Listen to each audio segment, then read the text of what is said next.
All right, the Jets have a little bit of trade drama llama news, one coming from inside the building, one coming from outside the building. Let's take a look at this. Elijah Moore, Bradley Chubb, what's on the horizon? Jets, Jets! Welcome to Jets Talk. My name is Ryan. I'll be your pilot. If you're new here, hit that subscribe button. If you've been here before, welcome back. I love having you here. Boys and girls, I was going to include the Elijah Moore sound bites on my Patriots recap, but I figured that would probably be a better standalone video, and then the Bradley Chubb news source that comes out. So we're going to cover both of them, Elijah Moore, Bradley Chubb. Hang around for both. First, let's get into the post-game comments from Elijah Moore after the Jets lost to the Patriots. How would you describe your chemistry with Zach on the field? Probably, I don't even know. I couldn't even tell you. I don't get the ball. I don't know. I'm sorry if you already answered this, but do you still want to be here, or does your trade request still stand? It doesn't really matter. I'm here. And while I'm here, I want to do the best I can. I want to help my teammates. I love all my brothers. So, we didn't get the win today, but we're trying to focus on the next game. All right, so the first clip talking about Zach Wilson and do you have chemistry with the quarterback? I don't know. I don't get the ball. Elijah Moore was on the field for 10 targets. Not even 10 targets, 10 snaps all of yesterday. Jets had like 43 pass plays. Zach got sacked on 2 of the attempts that he had. So Elijah Moore still not happy about the way he's being utilized, and I don't have chemistry because I'm not, getting thrown the ball. He's not wrong. It's weird. For me, I'm looking at Elijah Moore and I'm thinking, okay, we don't have Corey Davis. Okay, we don't have Breece Hall. This dude's gonna have to step up. And we didn't even attempt to get him the ball. I think the one ball that was kind of thrown his way was called back on a penalty or was tipped, or it was really, really funky. The second part of that clip when they asked him, "Oh, do you still want to be here?" was not even the shadow. I was gonna say not even a little bit of maybe I do want to be here. No. He doesn't want to be here. This is clear as day. He does not want to be here. Oh, while I'm here, I want to do the best I can, help my teammates out. Yeah, show it on the field. Come on. I don't know. Look, it doesn't seem like his teammates. I'm not in the locker room, but the way they were throwing darts at him when he came out about his trade request, I don't think he's rubbing people the right way. And I would think that Mike LaFleur and Robert Saleh are probably sending him a message based on the way he was not active last game and clearly the way he was utilized this week. This one, I think, actually sends more of a message than the previous one because I don't know how you could have Zach Wilson attempt 43 passes and Elijah Moore is only on the field for 10 snaps over the entirety of the game. So that one kind of irks me. I mean, do I want to trade Elijah Moore at this point, right? the trade deadline's on Tuesday. We got some stuff to talk about.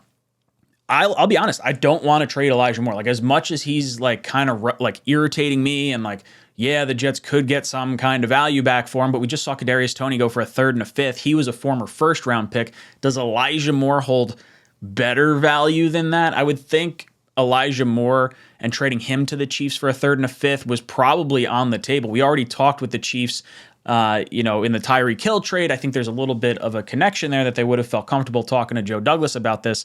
So I think the Jets probably value Moore's ability and future more than that haul of draft picks.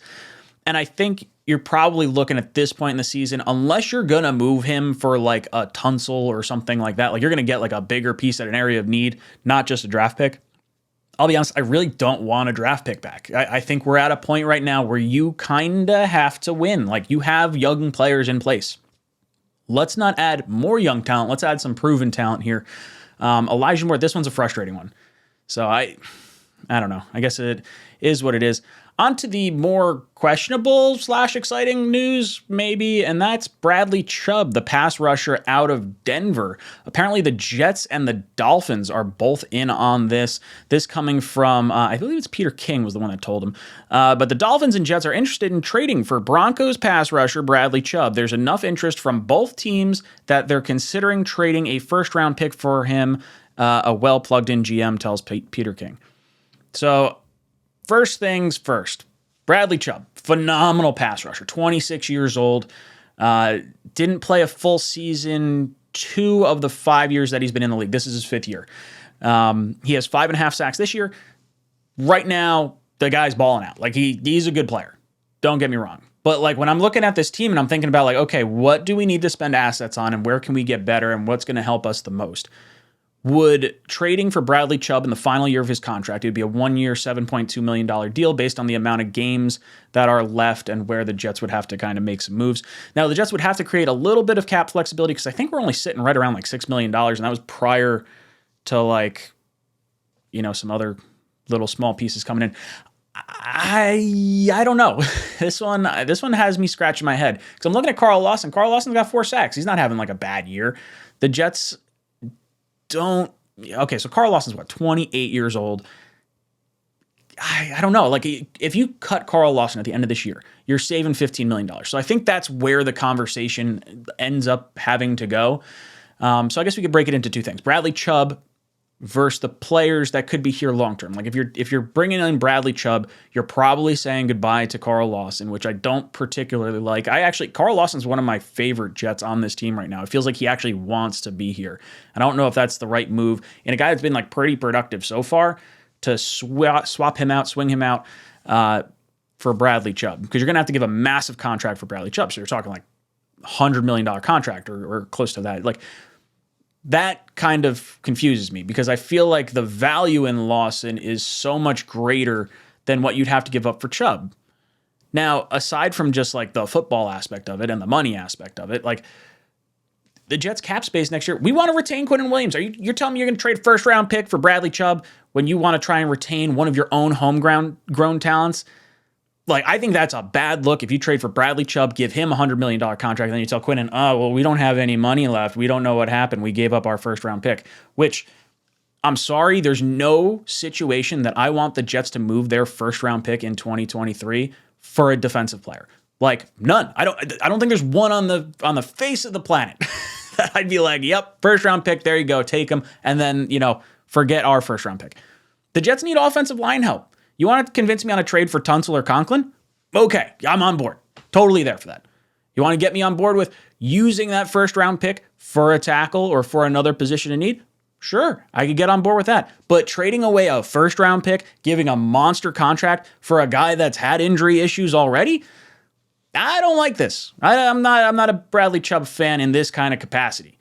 Now, if you want to swing a deal where it's like, okay, hey, we're going to send John Franklin Myers, we're going to send Elijah Moore, and then we're going to send a second-round pick, or some sort of weird combination that kind of gets you to where they would feel comfortable with a first-round pick, that's kind of where I'm at. Like, I don't know if the Bradley Chubb future is necessarily better than the Carl Lawson future right now.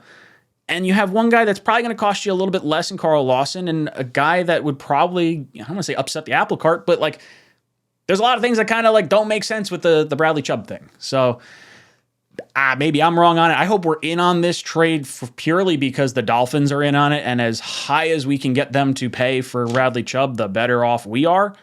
But I'll be honest, I don't particularly want to trade for him. So I'm in a weird spot as far as this trade deadline goes. I'm in on Tunsil or Conklin. I'm like lukewarm on Elijah Moore, and I'm totally out on the Bradley Chubb thing. Guys, let me know your thoughts in the comment section down below. Do you want Bradley Chubb? Do you want to trade Elijah Moore? Is there players that you wish we would be linked to, or things that could be happening? Let me know in the comment section down below. And as always, go Jets.